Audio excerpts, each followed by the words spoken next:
Imagine being condemned to one of the worst fates imaginable, being walled up alive. No chance of redemption, no hope of escape, only the sound of stones sealing your eternal prison. But on that freezing night in the Middle Ages, one man did. Something that would change history forever. He didn't pray to God. He summoned the devil himself. The result? A colossal book. A forbidden artifact so mysterious and cursed that even today the world's greatest experts cannot explain its origin. A book that some say was written in a single night, with Lucifer's help. Today, you will uncover the true story of the Codex Gigas, also known as the Devil's Bible. The largest medieval manuscript ever created, shrouded in legends of dark pacts, disappearances, and curses. But be warned, some secrets were never meant to be uncovered. And by listening to this story until the end, you may never look at a book the same way again. Prepare yourself. Imagine a monk, isolated from the world, consumed by despair. His name was Herman the Recluse, a man known not for his grand deeds, but for his inevitable punishment, to be buried alive within the stone walls of the very monastery he had sworn to serve. According to ancient chronicles, Herman had broken his sacred vows so gravely that not even the church dared to offer him absolution. But while most would have accepted their fate with resignation, Herman dared to defy everything that was holy. In his cold, dark cell, he proposed an impossible pact, to write in a single night a book that would gather all human knowledge and glorify God and his monastery. If he succeeded, he would be spared. If he failed, he would be condemned to eternity among stone and darkness. The monks agreed, not out of mercy, but because they knew it was a sentence disguised as hope. After all, how could a single man, in just a few hours, create what would take entire generations to compile? What no one knew was that, on that silent night, Herman would not write alone. In the final hours, as the ink dried on the parchments and death knocked at his door, he summoned something no human should ever call upon: Lucifer himself.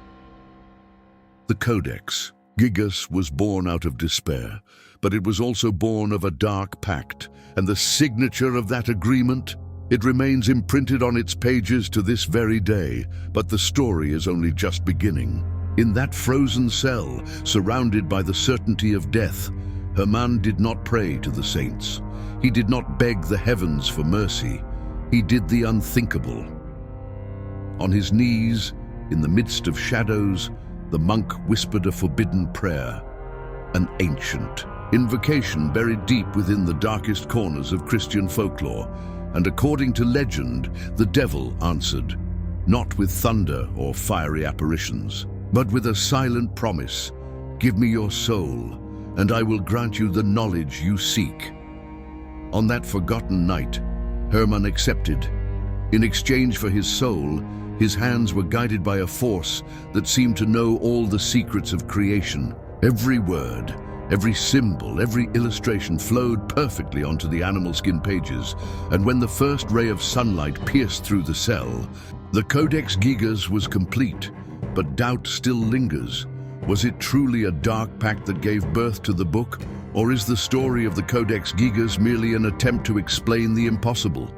Some say it's nothing more than a medieval legend, exaggerated by superstitious monks.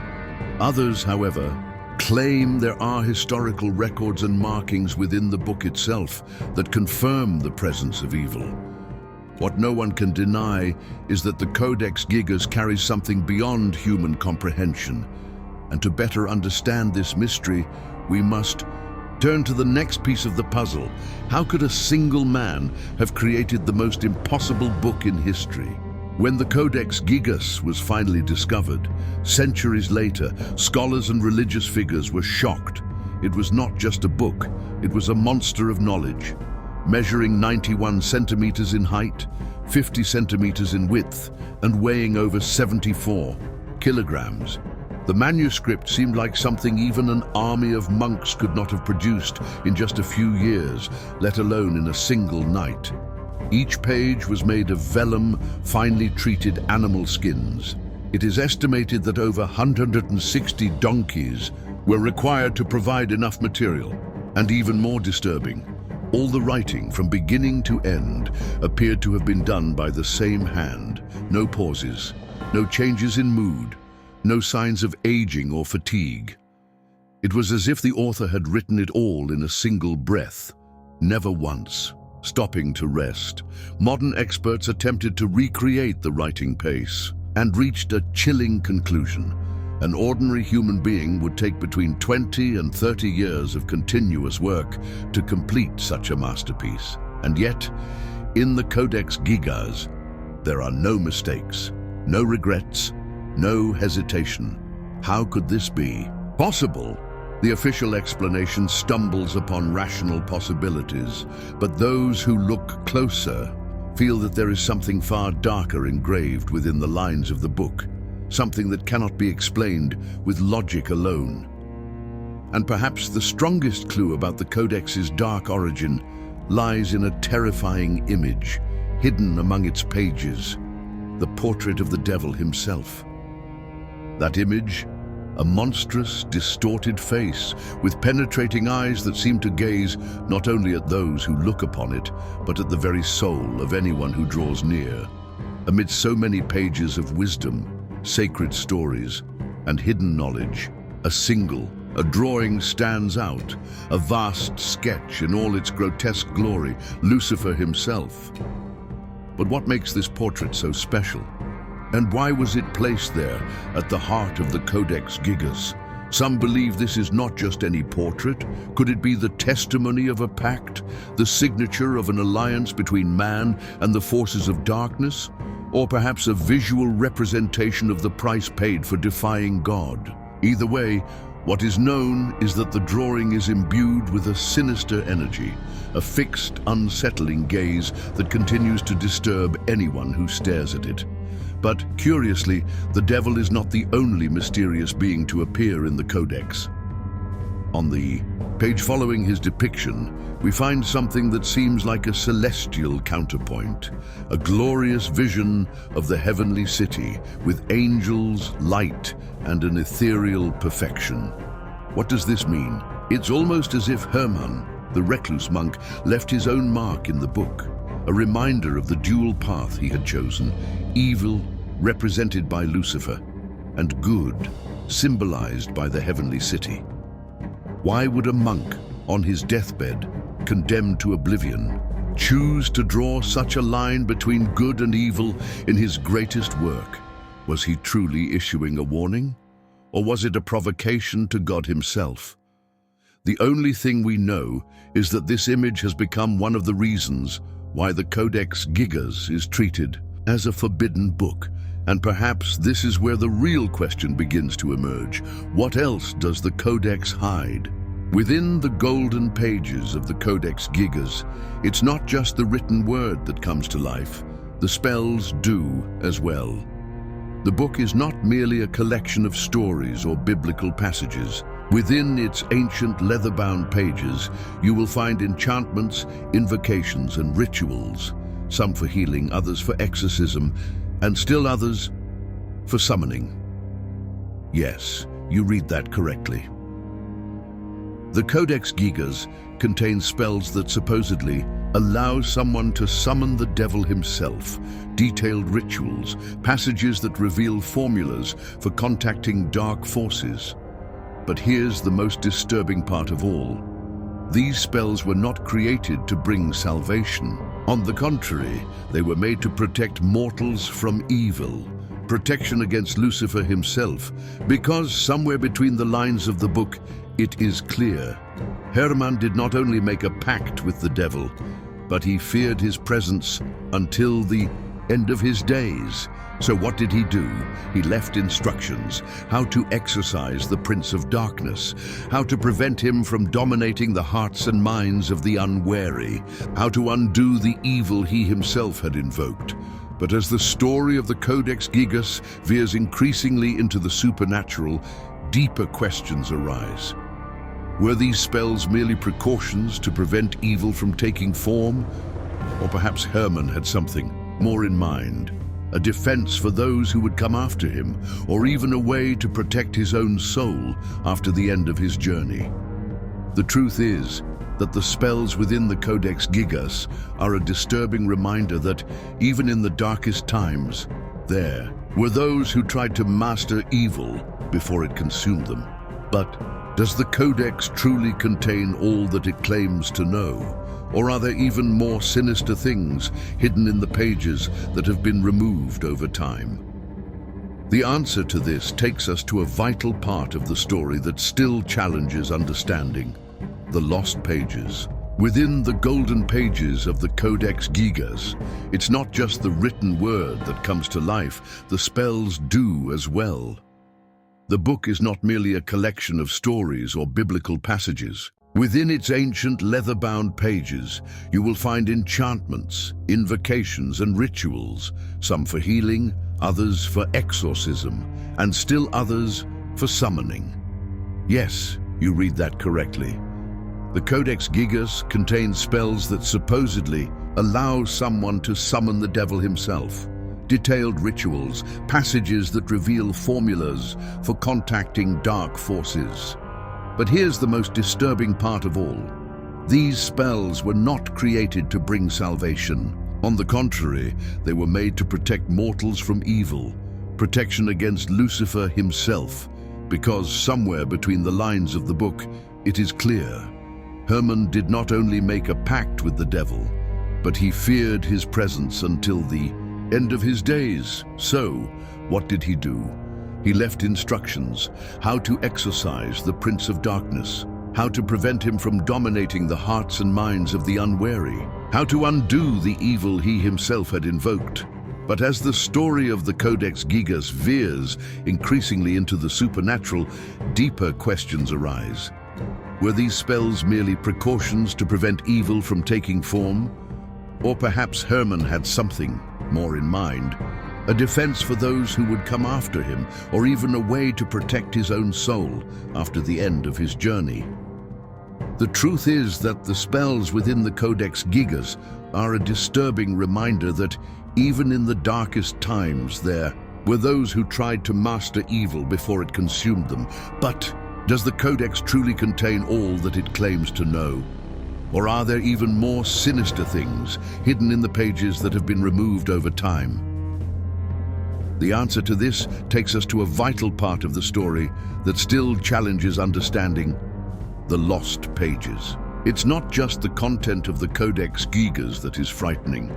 There is something even more terrifying about this book: the curse that accompanies it.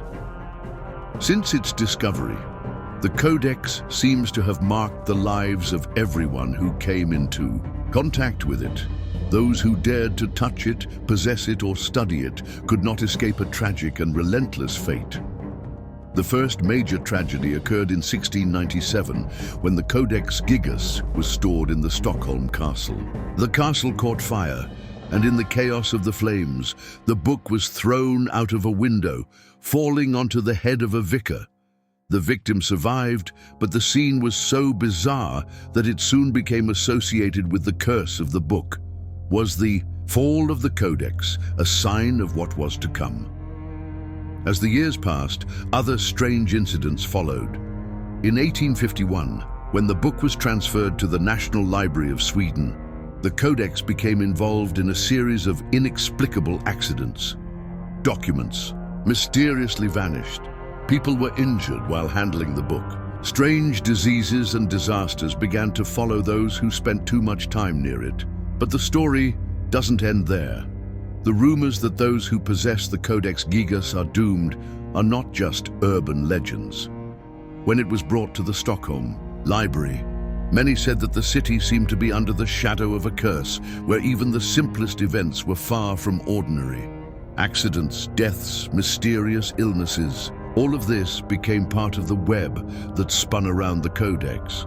And the most mysterious part of all is this: Some claim that even the rulers and authorities of the time feared the book so much that when it was finally placed under the library's custody, a pact of silence was made to ensure that no one would ever attempt to understand everything that was hidden within it. The real question is the curse of the Codex Gigas real, or is it just a coincidence? Who truly tried to possess it and ended up succumbing to a force beyond human comprehension? Still, many wonder to this day, why does this curse persist, even though the book is in a safe place? Because, as everyone knows, some mysteries are more dangerous when left behind. In 1648, the world was immersed in chaos. The 30 Years' War, a brutal conflict involving many European nations, was coming to an end. But in that final year of the war, when the armies were exhausted and the future of Europe seemed uncertain, something even darker happened. In July of that year, after defeating the defenders of Prague, the Swedes entered the city and made a discovery no one expected: the Codex Gigas. Inside a medieval monastery on a forgotten shelf, the Swedish soldiers found the gigantic book, a book so large and heavy that when removed, it seemed like an object from another era, another world. But how did the Codex end up there in Prague? The simplest answer would be that during the war, the book was hidden by those who feared its destruction. After all, the Codex Gigas was not just an ordinary book. It carried forbidden knowledge, and its history had become a legend. However, why the monastery in Prague? And what did the war have to do with it?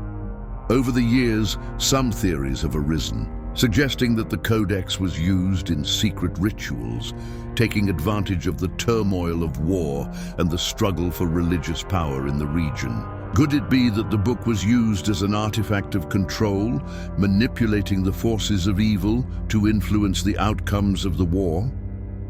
We can't say for sure, but considering the mysterious nature of the book, this possibility doesn't seem so far-fetched. However, the discovery of the Codex by the Swedes, amid the destruction and horror of the war, did not immediately bring an explanation for its true power. What we know is that once found, it made an immediate impact. The book was taken to Sweden, where it was kept and studied, but its power and curse became even more evident as the years passed. But the big question remains: what really happened in Prague? Was the Codex, already a symbol of power, used for something darker during the war? Or was its presence there just a coincidence, a forgotten book in a time of great turmoil? One thing is certain: the war, like the Codex Gigas, is not just a simple battle between nations. At some point, the forces that move the world go beyond weapons and strategies. They enter the realm of the occult, the forbidden, the supernatural. And what if the Codex was a key to understanding the true nature of war? Perhaps by studying the book and its history, we can begin to understand what really happened in Prague, in a world where power and evil were, in some way, interconnected. The story of Hermann the Hermit, the monk responsible for creating the Codex Gigas, is shrouded in legends and mystery. Who was this man? How could a simple monk create such a colossal book filled with power and forbidden knowledge? And the most intriguing question of all: what was the true motivation behind his work? The truth is, we know very little about Hermann's life. Some believe he was a 13th century monk, likely from Bohemia, in what is now the Czech Republic. His name, in Latin, Hermannus Heremitus, suggests that he was indeed a hermit, living a life of isolation and devotion. But what we don't know about him is what makes his story so fascinating. The most well-known legend claims that Hermann made a grave mistake within his monastic order, violating the religious vows he swore to uphold. As punishment, he was condemned to one of the most brutal fates of the Middle Ages, to be walled up alive, no chance of redemption, no escape. His fate was sealed, but on a dark and desperate night, something extraordinary happened. Herman invoked the devil himself. Instead of praying to God, he sought help from the fallen angel, making a pact with Lucifer. "If I finish a book with all human knowledge, you can take my soul." This desperate act, combined with the legend of his creation, is what makes Herman so enigmatic. Was he truly a man of faith, or someone who simply wanted to save his own life, even if it meant selling his soul? Perhaps he was a man who, deep down desperate to complete his mission, believed that by finishing the book, he could escape the death sentence awaiting him. However, there is also a darker theory. Some scholars believe that Herman took years to complete the Codex Gigas.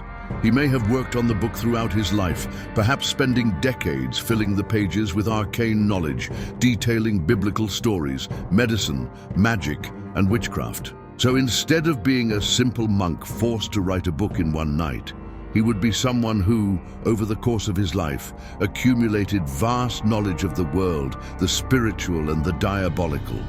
If this version is true, then perhaps the pact with Lucifer was simply a metaphor for the temptation of forbidden knowledge.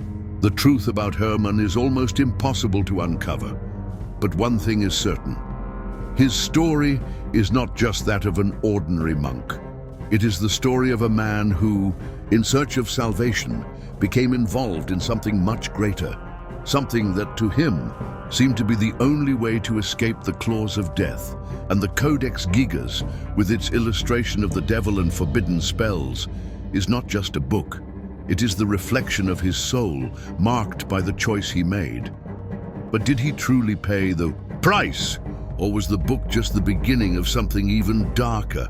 The Codex Gigas is not just a book. It is a relic of unfathomable mysteries.